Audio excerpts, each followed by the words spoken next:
Good evening from Ngambri, Ngunnawal country, the country that I was born on. This is the land of the Ngunnawal people, and I do pay respects to elders of this country, past, present, future and emerging. This is what's now referred to as Old Parliament House, opened on the 9th of May 1927. It houses the Museum of Australian Democracy on this side, and that's the Prime Minister's office up there, or it was.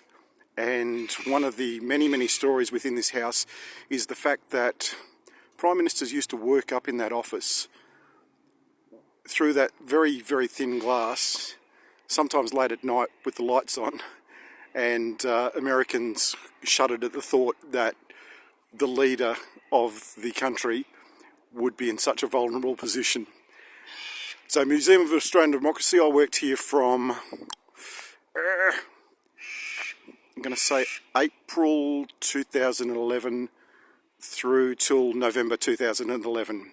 And on the other side, it's now called the Australian Electoral Education Centre. When I was working there, it was the National Electoral Education Centre, and I worked there from about February 2011, again through till November 2011. And then I got headhunted at a wedding where I was an MC at the hall, the Great Hall of ANU, I think it's called, or University Hall at ANU, and got headhunted and went to work in a building. It's just over there on the about a couple hundred metres on the other side of the Senate wing of Old Parliament House, to work in a place called West Block, and I worked in the communications area of the Electoral Commission from November 2011 through till July 2012. I really enjoyed working at this place. Over here I was a casual. I paid when I worked. I got paid when I worked.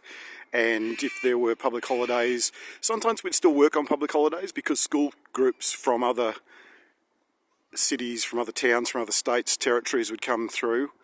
And over on that side I was I was a temporary part-timer. And so if there was a public holiday, we would have a skeleton staff sometimes, but typically we didn't work. I still got paid.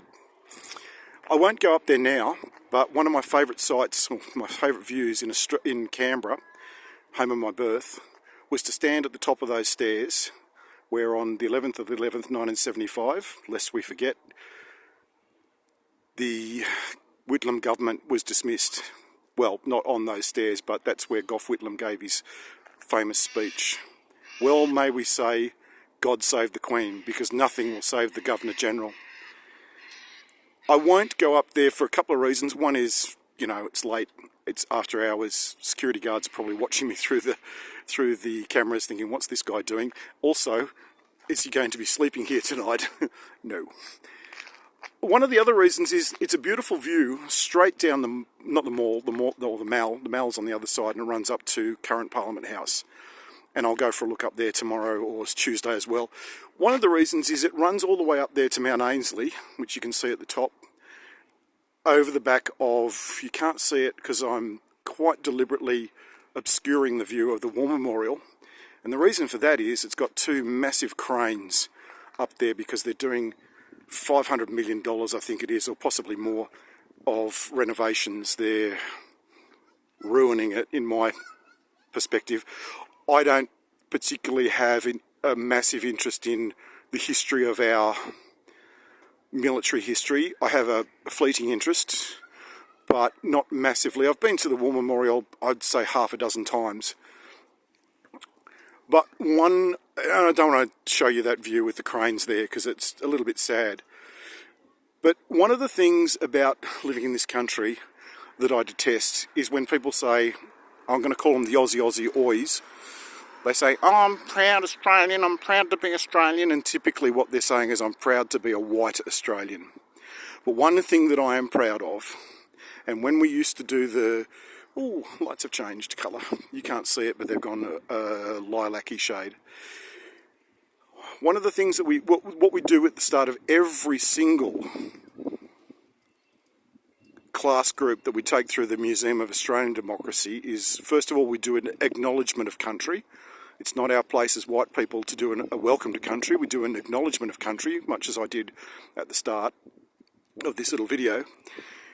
But then the next thing we'd do is we'd ask the kids to look out the window and have a look at Australia's longest, now it's either continual or continuous, so I'm going to say continual, running protest.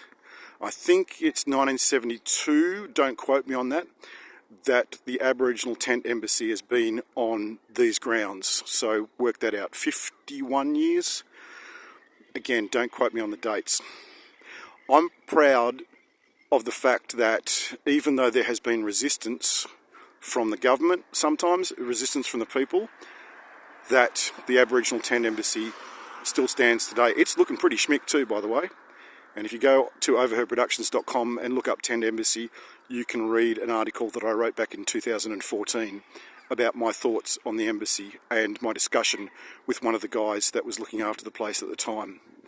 I am proud of the fact that this exists, and the fact that there's interaction between us gubbers, us white people, and the people that are the custodians of that little part of the grounds. So I've got to head off into the city now, and I just wanted to share this and remember this part of the world, because I really, really, really adore this city. I love the city of my birth, and there are parts of it and around this area. This is the Parliamentary Triangle. I like so much about it. From Ngunnawal country, from the Parliamentary Triangle, on, yikes, King George's Terrace. Of course it's King George's Terrace. There's King George over there, standing up on his pedestal, on his plinth. It's Bill Quinn saying, I'll see you when I'm looking at you, but bye for now.